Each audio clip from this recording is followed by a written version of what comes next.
Okay.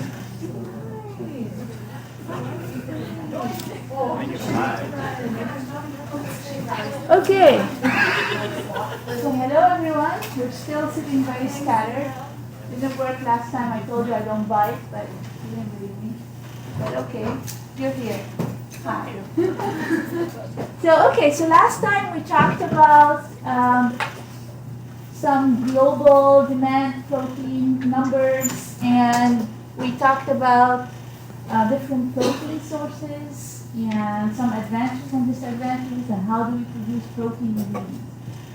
Today I'm going to link structure to function, a little bit giving you some reminders about protein structure and how it relates to function, and then talk about different protein ingredient sources and how they differ in structure and therefore how they're going to be different in different functionality and applications.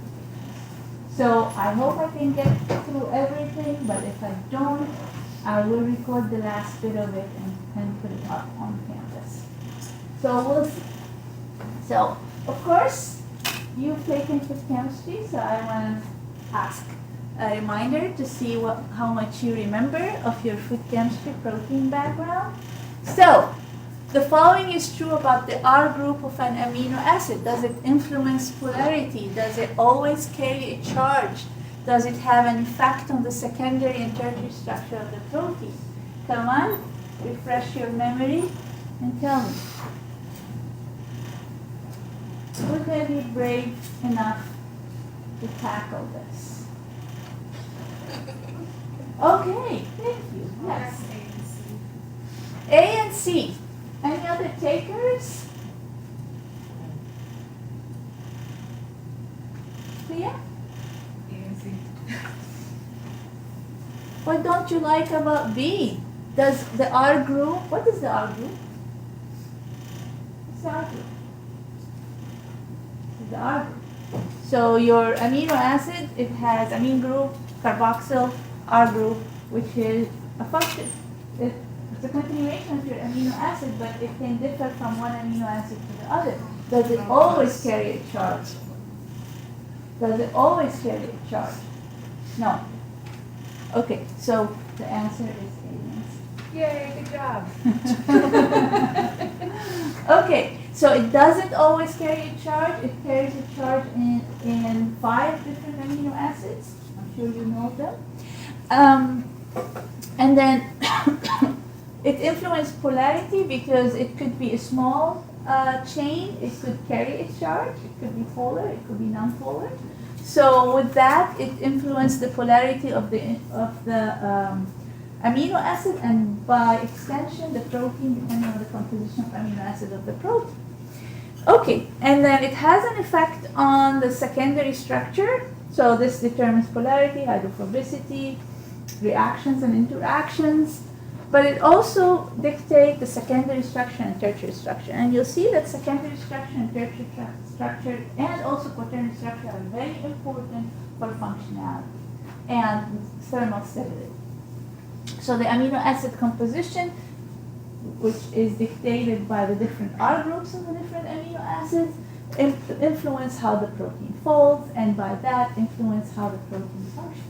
Okay, great. Now this one. Protein functionality in food systems can be affected by denaturation state of the protein, R groups of the amino acids, number of free thiol groups, and surface hydrophobicity. None of the above, all of the above. Brigida? All of the above. Yeah, all of the above. Of course. So the protein functionality, this is an example how protein functionality is impacted by structure. So if we change the structure of the protein, we're changing the functionality, whether the structure is changed by denaturation or the structure is innate, different, inherently different due to the amino acid composition. And also, number of free thiol has to do with the amino acid composition. Do you have cysteine in there?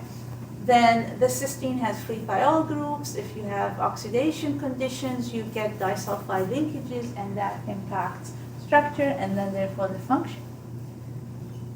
Okay. So This is just an example that I wanted to start thinking about how to link structure to function. So this is an application. You have a soft drink manufacturer who wants to use or produce a high protein beverage. The pH of their beverage is typically very low, 2.5 to 3. Which dairy protein would you recommend they work with and why? Just start guessing. Is it casein is more stable at low pH compared to whey? Or The other way around. okay. So whey protein at this low pH, and I'll explain that throughout the lecture and with some examples later on, it is not only soluble at this pH, but also clear. So it gives you the clear solution. So beverages that are like fruit-based beverages, they are usually clear but high protein. So if you want them clear and high protein and acidic, you would want to use the whey protein. Okay, and we'll talk about why is that when I go over the structure of whey protein compared to different proteins. This is another example. If you have a muffin ingredient declaration that lists sodium caseinate, why was sodium caseinate chosen in a muffin? So if you think of your batter, why would you need to add caseinate to the batter? What would caseinate bring in, you think? What do you know about caseinate in terms of functionality? Is it soluble? Does it emulsify? Does it gel? What does casein in general known to be good at? No? Don't know?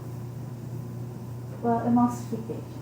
So casein is among the proteins that we call natural emulsifier. So they're added to enhance the emulsification in the batter itself and also enhance viscosity. So build viscosity. So that is one couple of reasons there. It's added to such a product. Okay, so I want throughout give you examples to link protein structure to function, whether in the native state of the protein before you do any processing. Like here, native state, so you have characteristics in the protein that come from different sources, and we'll give a lot of examples of different sources. How that different sources will be different in amino acid composition and sequence, and that would impact ionization, molecular weight, configuration of the protein, surface hydrophobicity or surface properties in general, and molecular interactions. So the native or the state of the protein in the native conditions or the protein composition or makeup in the native state impact the protein functionality, and we'll give examples on that. And obviously food is processed, whether we are producing protein ingredients or we are using them in food, we're applying thermal treatment oftentimes. We have conditions that sometimes are different in different applications, whether it's pH or presence of salt, temperature. So all of this will change your structure from native to denatured or sometimes modified. You modify the protein ingredient to make it function better. So if you change the original structure, and how would that impact functionality? So the protein has multiple functionality and they are categorized under different categories. So you have the organoleptic, the hydration, surface properties, and structural properties that the protein imparts. So some examples about the composition of the proteins and how different amino acids can participate in different reactions that impact the quality. One of them is lysine, for instance. So you have the primary amine here. So you have two primary amines, one in the R, and this could be in a peptide bond. So it might not be readily available for reaction. But we say that lysine is the one that's most reactive in Maillard reaction because of that primary amine in that side chain or the R group. So it would react most readily with a reducing sugar. So when doing thermal applications or processing, you have reducing sugars and you have protein that is rich in lysine, you're going to get the browning, and with that you're going to get nutritional loss because you are depleting the lysine amounts in your sample by taking them up in a Maillard reaction. Another example of composition of amino acid and how we can utilize that or can be impacted by processing. So for example, amino acid groups such as the amine group of lysine and then the carboxyamide group from glutamine can form a covalent linkage in the presence of transglutaminase. So we can impart polymerization. But if the protein is not rich in lysine and not rich in glutamine, this reaction might not be as pronounced.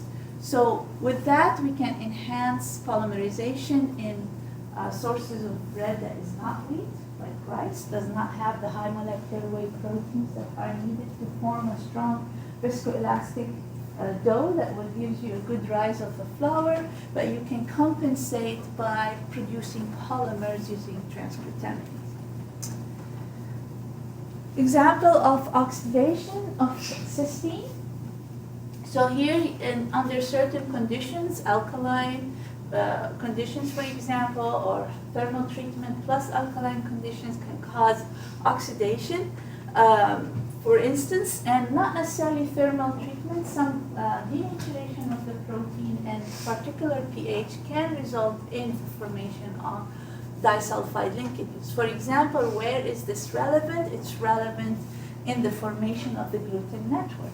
So what happens is when you knead your flour with water and trying to form the dough, you are denaturing the protein physically, and you're bringing the amino acid in close proximity. They form hydrogen bonding, and another important bond that they form is disulfide linkage, and then you form your gluten matrix. So that's another importance of the cysteine in different protein. In this case, it's in gluten-forming proteins. So now I just briefly again remind you of the four different structures of the protein. We start with the primary structure, and then the primary structure has a lot of free energy. We need to contain that free energy, so the protein residues, the amino acids start to interacting, forming secondary structure, mainly by hydrogen bond, and from there, still having a lot of free energy, you want to contain that, you form tertiary structure, and sometimes tertiary structure is not stable alone. You form association and you form quaternary structure. So why is that important to point out? It impacts the thermal stability of the protein, and by that you impact the functionality under different conditions. So this is an example where you have wave albumin that has a lot of alpha helix, and then here you have beta-lactoglobulin, you have one alpha helix and then a lot of beta sheet. Beta sheets are more thermally stable than alpha helix, so this, for example, denatures at 75 or around, and whey albumin denatures around 64. So this gives you an indication of the thermal stability of the protein, and I'll give you an example later on why is that important. And then when you denature the protein, when you heat it, sometimes alpha helix becomes beta sheet. So when you're looking at denaturation state, oftentimes if we do FTIR, we look at alpha helix to beta sheet ratio, and if that goes down, that's an indication of denaturation. So tertiary structure is a function, obviously, of the amino acid composition and sequence, not just composition, but how they are located within the peptide, in which order. And then, like I said, they form tertiary structure that is more stable than secondary structure, and the stabilizing forces are many: hydrogen bonding, hydrophobic, SS linkages, ionic, and then you get your quaternary structure. The sequence and composition of amino acid results in different tertiary structure. This is your casein structure, this is the beta-lactoglobulin structure. You can see a very obvious difference. You have a very open structure versus a globular structure. Why? Because in casein, you have a high concentration of one amino acid, which is proline. It's about 17%. And with that, we call it secondary structure breaker, because it doesn't have a free R group. It's attached to the primary amine. So it forms a circular, not very flexible structure. So it won't bend the way you want it to bend to form a secondary structure or tertiary structure. So it's a very open structure, you have on the surface of the protein, you have hydrophobic residues are exposed, polar residues are exposed, and that's why we call it natural emulsifier, because we have a balance between hydrophobic and hydrophilic residues on the surface. Whereas the globular beta-lactoglobulin, all of your hydrophobic, or most of them, don't like water, and they are contained within the protein moiety, and on the surface it's mostly hydrophilic residues with one pouch of hydrophobic residue on the surface. That makes this protein very soluble, because on the surface you have all of this hydrophilic or hydrophilicity. Quaternary structure, this is an example of a quaternary structure, which is a casein, micelle, and milk. Casein and micelle is made up of so many different proteins, 4 different types of proteins, and they're associated via different bonding, hydrophobic, phosphate, calcium phosphate bridges, also hydrogen bonding and ionic interactions, and you have the kappa casein mostly located on the surface with the glycomacropeptide giving the net negative charge on the surface that stabilize the casein, micelle, and milk. So casein are stabilized so that they're not, the colloidal system, they're not falling out of solution, because you have this very nice quaternary structure that keeps the casein, micelle stable in milk. Because casein has a lot of hydrophobicity, so they interact with each other, but the one that keeps them from forming gel or a precipitate is this kappa casein around the surface of the casein micelle, mostly located on the surface. This is another form of quaternary structure. It's very common in legumes. One example is soy. So in soy you have about 12 subunits associated together to form a very stable quaternary structure. Another form is a vicillin in legumes, form a very stable tertiary structure. We'll talk about the difference of those in terms of functionality later on. So they are stabilized by hydrogen bonding, ionic interactions, covalent, disulfide linkage here, and hydrophobic interactions. Another form of protein in quaternary structure is your collagen. They form this fibrous filament type of protein. Why? Because they're high in polar amino acids. So high in polar amino acids, they like the surface, they like interaction with water. You don't see the globular shape where you have a lot of amino acids that are hydrophobic. Some proteins associate in dispersions, like the alpha-lactalbumin and beta-lactoglobulin, depending on the pH. Depending on the pH, they exist as monomer if the pH is too low or too high.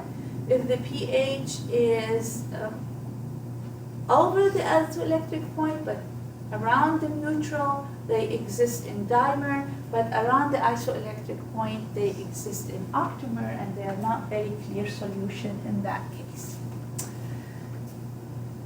So with that, I want to link some structural characteristics to functionality from different sources of proteins.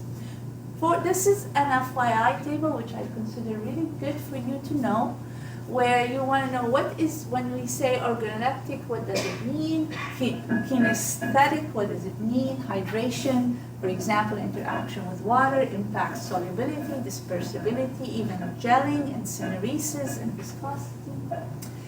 Surface properties impact other functionalities, emulsification, foaming, whipping, etc. Structural characteristics impact elasticity, for example, of the dough, cohesiveness, stickiness, gelation, and so forth, building structure.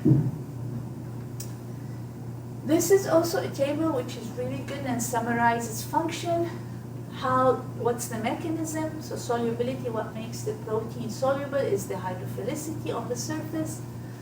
What's the application beverage? What's the protein type mostly used?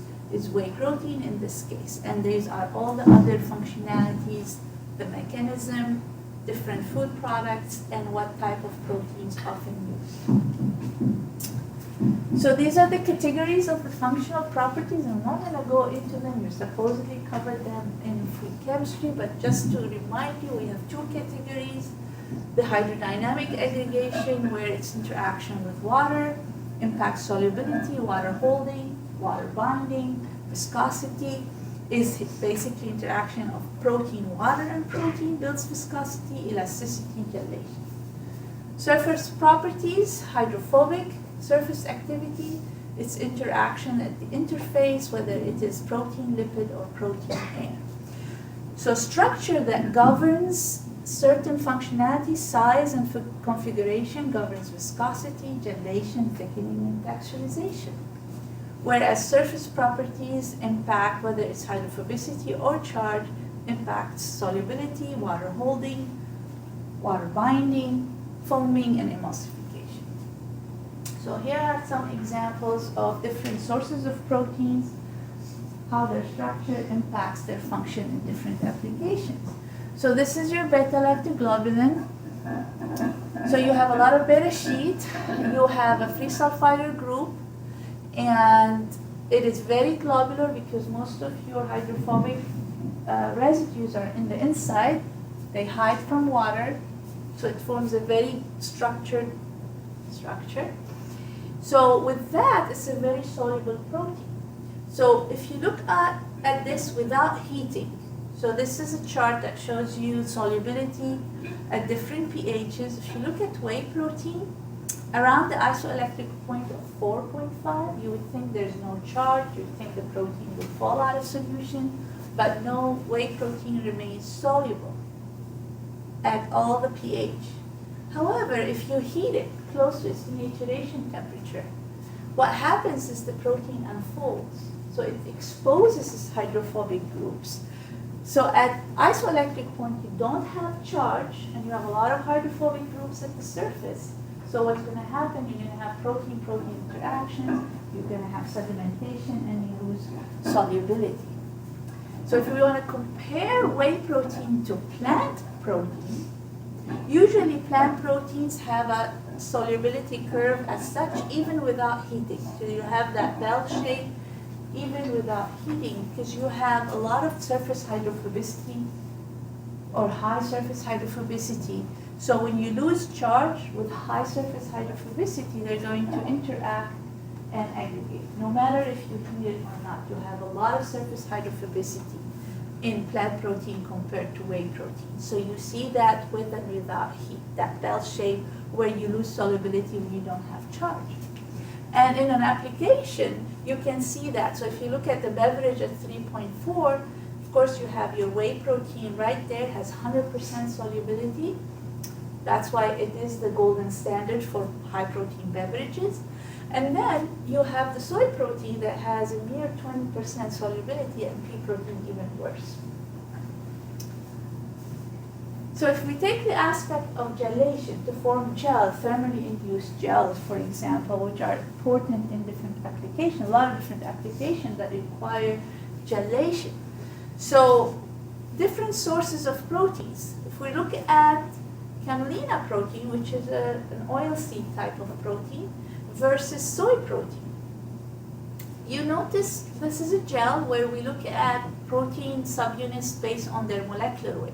So the camelina protein has relatively really low molecular weight proteins, whereas soy proteins you have really higher molecular weight protein, and that is also the dissociated state of the protein.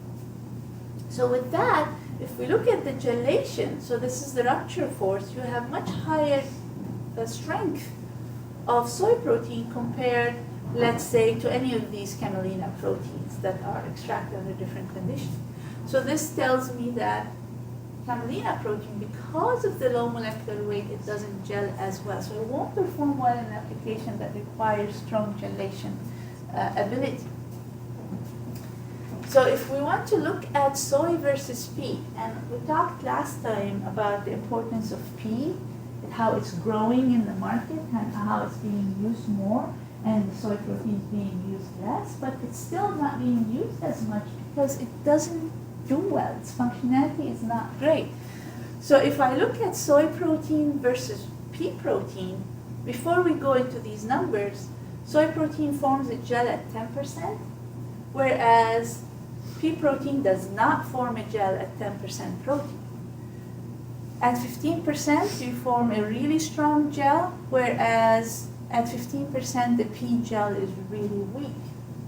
Then we go at the distribution of the subunits. There are some differences in the distribution. So in soy, glycinin is the legumin. Both are legumes, so glycinin in soy is your legumin. You have higher concentration of legumin in soy than in pea.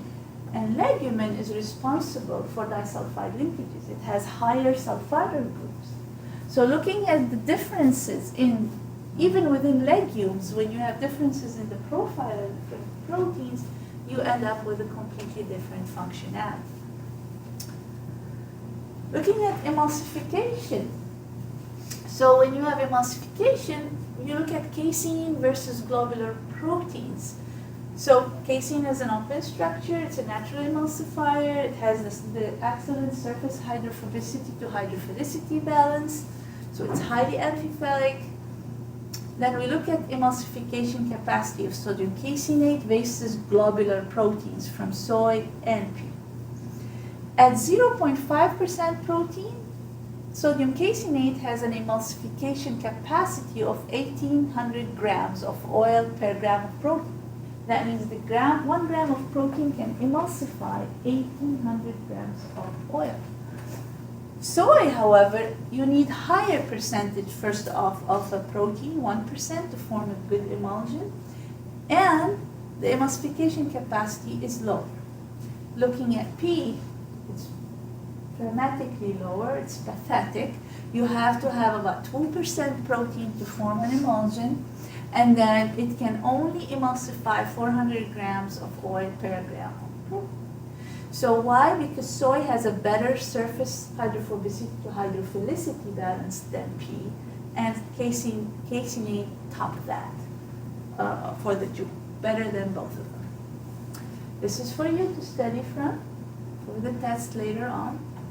So now we linked some native structural characteristic to functionality. We'll talk a little bit about when you process the protein, when you put it in an environment that's impacted by pH, temperature, and ionic strength or salt concentration, and then you apply some form of thermal treatment, or when you modify the protein, how that the structure changes and how that structure impacts the function in different applications. So, throwback at your food chemistry, you need to know what denaturation is, or do not remember what denaturation is. Denaturation can start at the quaternary structure, where you get dissociation of the quaternary structure, then unfolding of the tertiary structure, then changes within your secondary structure, and finally, if your peptide bonds are broken, that is denaturation at the primary level of primary structure of the protein. Denaturation could be reversible or irreversible. It is irreversible when you apply, let's say, thermal treatment for an extended period of time and you get covalent interactions, protein is unfolded and polymerized, it's irreversible. This is just to show that the way we measure denaturation is by differential scanning calorimetry, where we measure the heat flow over increase of temperature to see the endothermic peak, which is the amount of energy uptake to cause a change in the protein. So when we see endothermic peaks, that means the protein was not denatured. You were able to apply heat and denature the protein. But when you don't see any endothermic peak, when you see just a straight line, that means the protein has been denatured completely. Water impact denaturation. So you go from a very stable protein powders, stable at high temperature because you don't have water, and as you increase the water concentration, protein are more prone to denaturation. So this graph here illustrates that. With higher moisture content, you get lower denaturation temperature. What happens is when you heat, the thermodynamic reactions going on, water is moving, it penetrates within the structure of the protein, and it competes for hydrogen bonding, so it breaks hydrogen bonding within the residues of the protein, and then you get unfolding of the protein. pH, excessive high pH or very low pH also cause repulsion within the protein itself, so the bonds are broken and the protein opens up. When you have isoelectric point, no charge, you have hydrophobic interactions that bring the protein together, and potentially some covalent interactions, or potentially in the case of curd, you might get calcium phosphate bridges as well as hydrophobic interactions. If you hydrolyze, so partial hydrolysis due to alkaline or acidic conditions, you can get the amidation. That means you remove some amine groups from asparagine and glutamine. You destruct the sulfide groups, you form disulfide linkages. That leads to aggregation, and that is irreversible denaturation. Organic solvents, when you put your protein for a long time in organic solvent, it will solubilize hydrophobic residues, so you break internal hydrophobic interactions, then the protein unfolds. Other reagents and organic solutes and detergents such as the reducing agents break disulfide linkages within the protein, cause unfolding. Urea, organic solute, and detergents, sodium potassium sulfate, they all cause denaturation by breaking bonds. Enzymes, so the formation of your curd from cheese, or forming the precursor of cheese. So what you have here is you add your rennet enzyme, you break the glycomacropeptide of the kappa casein, you lose that stability around the casein micelle, and then you form interactions, and then you fuse the casein, we call it mostly, you're forming, not aggregates, I'm losing the word. Tonya, help. Gel? Well, it's not the gel similar to it's a gel, but it's not similar. Coagulum? Coagulum, thank you, that's the word I'm looking for. So you form a coagulum rather than the gel type that you form in the yogurt. Physical denaturation, kneading of the dough, beating of an egg white. So what happens in that when you knead the dough, you're unfolding, you're inducing those hydrogen bonding and SS linkages, you form the gluten network, and then for the beating, you're denaturing the protein, they're orientating the hydrophilic to the aqueous and hydrophobic to the air, you're forming that film around your air bubble, and that's how you form the foam. If you have questions, this is where I want to link some thermal denaturation and impact on some functionality and applications. So for instance, this is native pea protein isolate that we prepared in the lab. So like I said earlier, this is DST. When you see an endothermic peak, that means the protein is not denatured. When you put it in the machine, you apply heat, it denatures, and you can see the endothermic peak of the major proteins in the sample. Whereas when you don't see any endothermic peak, you don't have, that means the protein is denatured. So this is a commercial pea protein. This is a protein we produce in the lab, or two different types of proteins we produce in the lab. So we're looking at what happens to surface hydrophobicity upon denaturation. So commercial pea protein is denatured, so it's opened up. It has high surface hydrophobicity, whereas the native form does not. How does that correspond to solubility or impact solubility? We can see that the commercial pea protein have very low solubility, barely 10% or lower, whereas those that are produced in the lab under conditions that are controlled have much higher solubility, 4 to 6 times more. So that correlates higher surface hydrophobicity, lower solubility. However, if we look at gelation, denaturation can be positive for forming a gel. You want the protein to be denatured to form a nice matrix, to have protein-protein interaction. So our native protein does not gel at the same concentration as a commercial pea protein. So we have a difference in not gel with some strength of that gel. If we look at the effect of another environment factor, which is pH on solubility, so when you have high pH or low pH, you have same net charge. So at low pH, or high pH in this case, you have net negative charge. At a very low pH, you have a net positive charge, so you have repulsion. So the protein is more soluble when you have charge. When you don't have charge, the protein is not soluble. So this is an example of a work we've done with whey protein isolate. Non-heated, like I said earlier, they're soluble at a range of pH. Doesn't matter what the pH is because of the fact that they are very hydrophilic on the surface. However, denature them, they're going to drop out of solution. So here you have nearly 4 to 7% solubility around the isoelectric point. The protein is denatured. You don't have net charge. You have hydrophobic interactions. Add salt.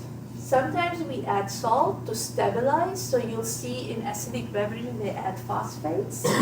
So that is added to salt in the protein or help stabilize the protein in the beverage. So a little bit of salt adds charge. Some salt, like phosphate, bind very loosely to the protein and enhance protein-water interaction by adding a load of charge on that protein. However, we use salting out sometimes to precipitate the protein, to remove it from a certain matrix.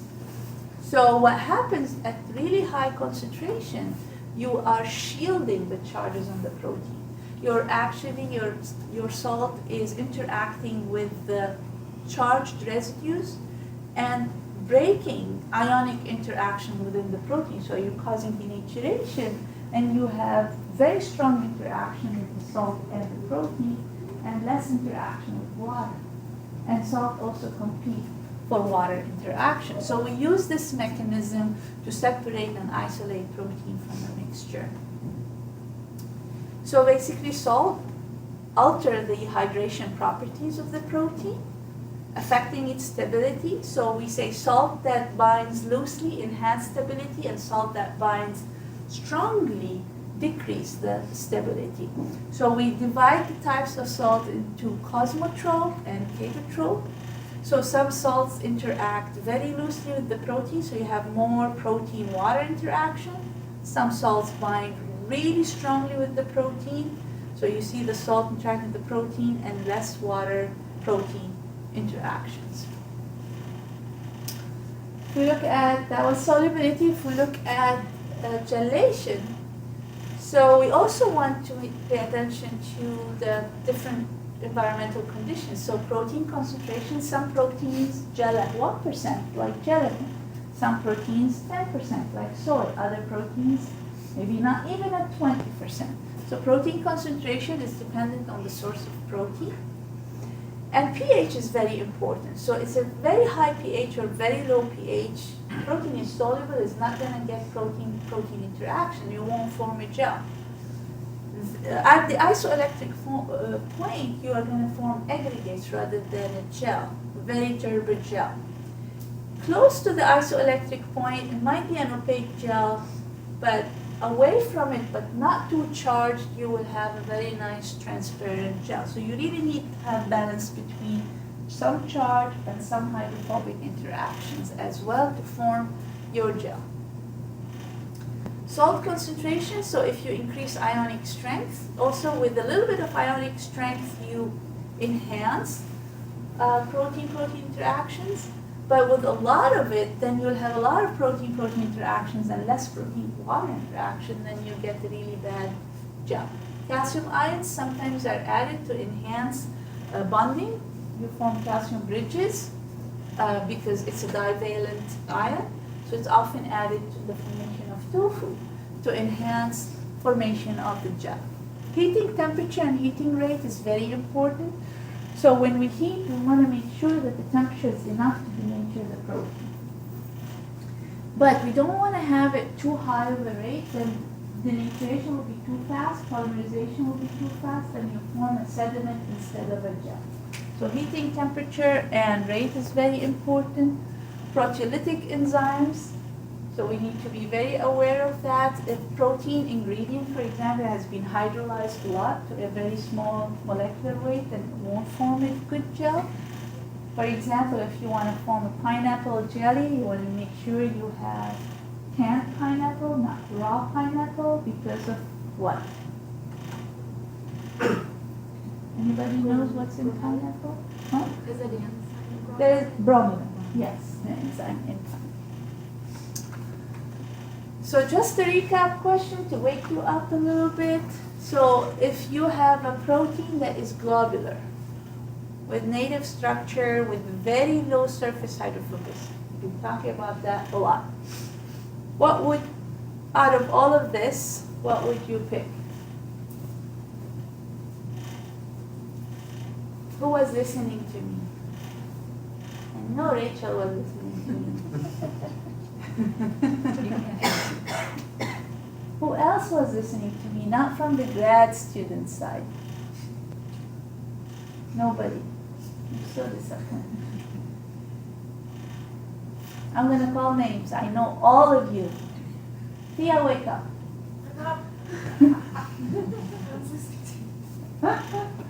Do you have any idea? We just talked a lot about this. Huh? I'm thinking. William. Low solubility. What? Low solubility. Low? Low solubility? We have low surface hydrophobicity. So good, solubility.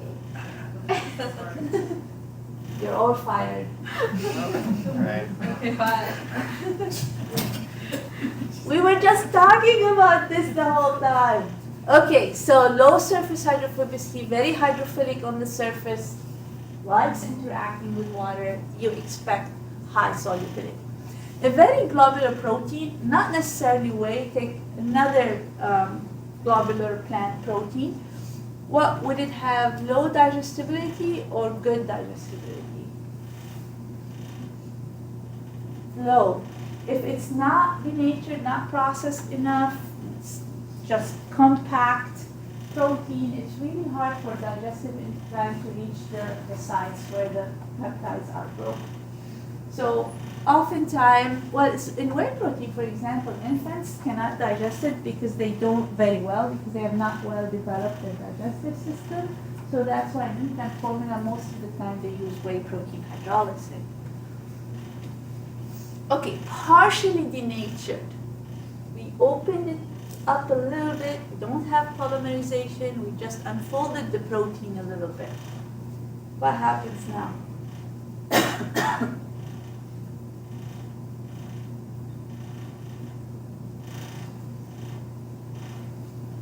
has better digestibility. Yes, has better digestibility. Thank you.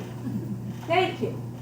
I know in analysis I give you points for participation, but here we don't get points for participation, but I would love for you to participate, just to show enthusiasm and support if somebody is talking for 50 minutes.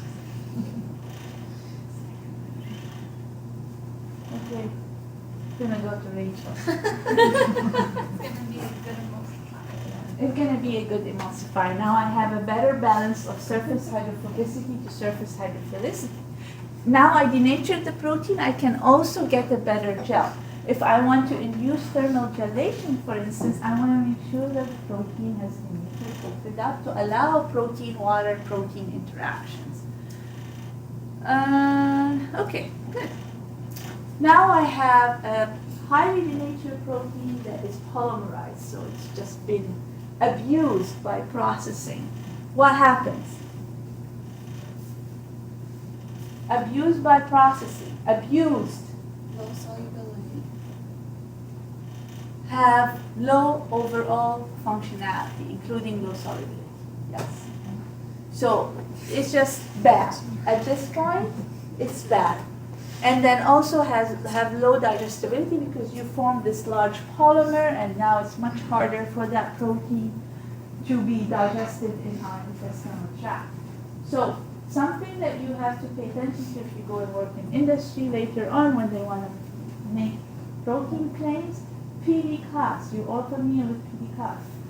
Everybody goes say, soy protein has 1 PDCAS. It's great. Pea protein is very good, it has 0.85 PDCAS. Okay, but it depends on the processing. What did you do to that protein during your processing? You might have changed it dramatically that now your digestibility is so different, your PDCAS value will be different. So we have to be very careful with claims like that. You have questions? The last bit that I have 5 minutes. Let's see how far along we can go with that. Protein ingredients are often modified. So if you want to go get a soy protein ingredient from any company, almost all of the protein ingredients out there have been somehow modified, enzymatic modification or physical modification, to enhance functionality. So there are a lot of different ingredients out there that have been subjected to modification to enhance or change the structure to enhance functionality. A lot of them are out there. The most common one is enzymatic modification, and also you have physical modification. Maillard glycation is, at this point, is not applied yet in industry, but it is a form of changing the characteristic of the protein.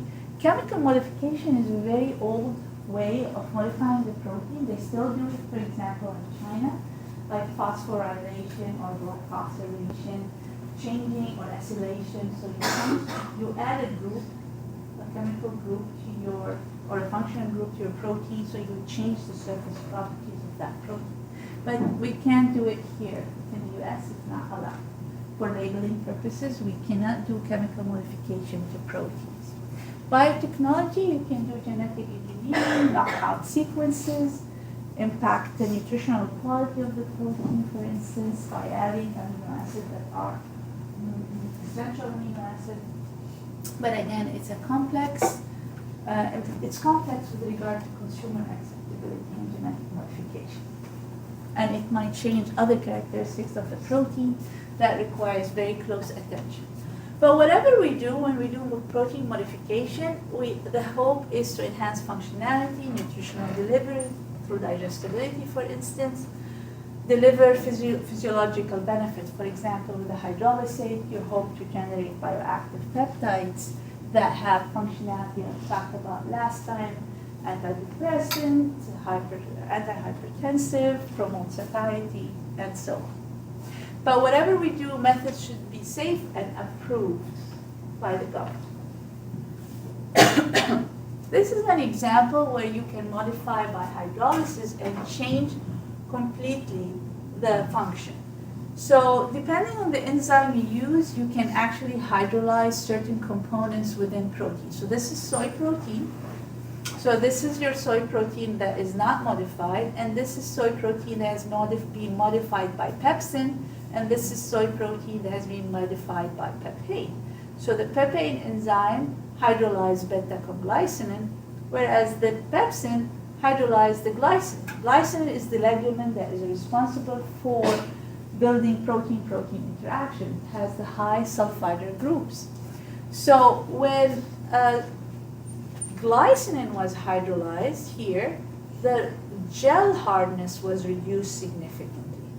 When beta-conglycinin was hydrolyzed, the gel strength was increased.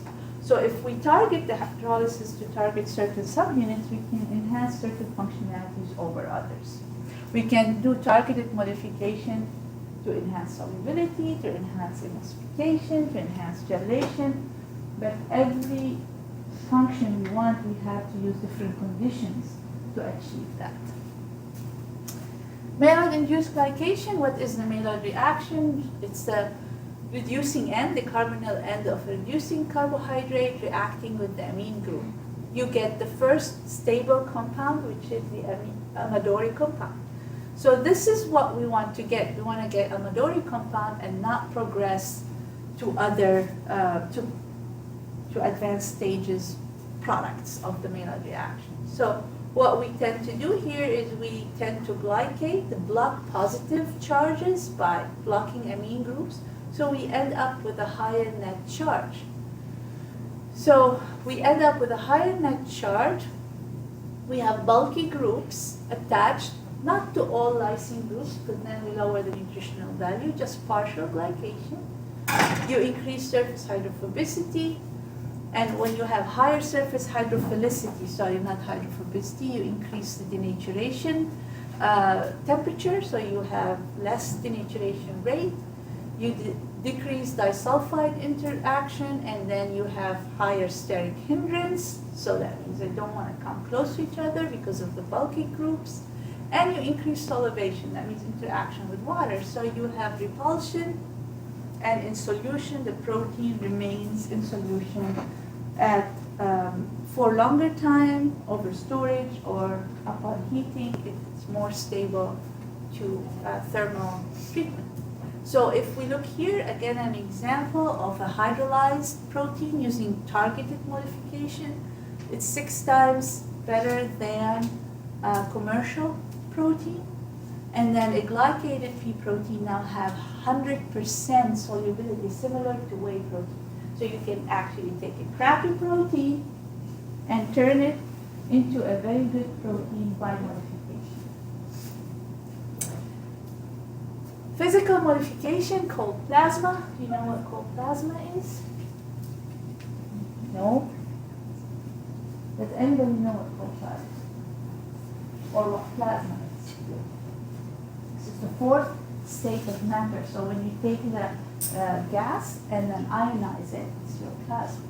So this is the treatment that is used in industry for disinfecting surfaces, for example, for pasteurization. It can be used. So it can be used, and it's relatively safe. But what it does, it generates reactive species that might react with the protein. So what would be good here is, for example, some of the treatments result in higher molecular weight proteins. So these higher molecular weight proteins actually form better gels than the pea protein that doesn't form gel. And if you remember, I said pea protein doesn't form good gel. But if we induce polymerization, then we can form better gel, and with better gel abilities, perhaps better texturizing properties. So we can produce probably meat alternatives that have better texture than non-modified protein. Okay, I'm going to end here. The rest I had examples to relate structure to function, but that's okay. We don't have to go over that. All right, good. Thank you. All right, so we just pause it here.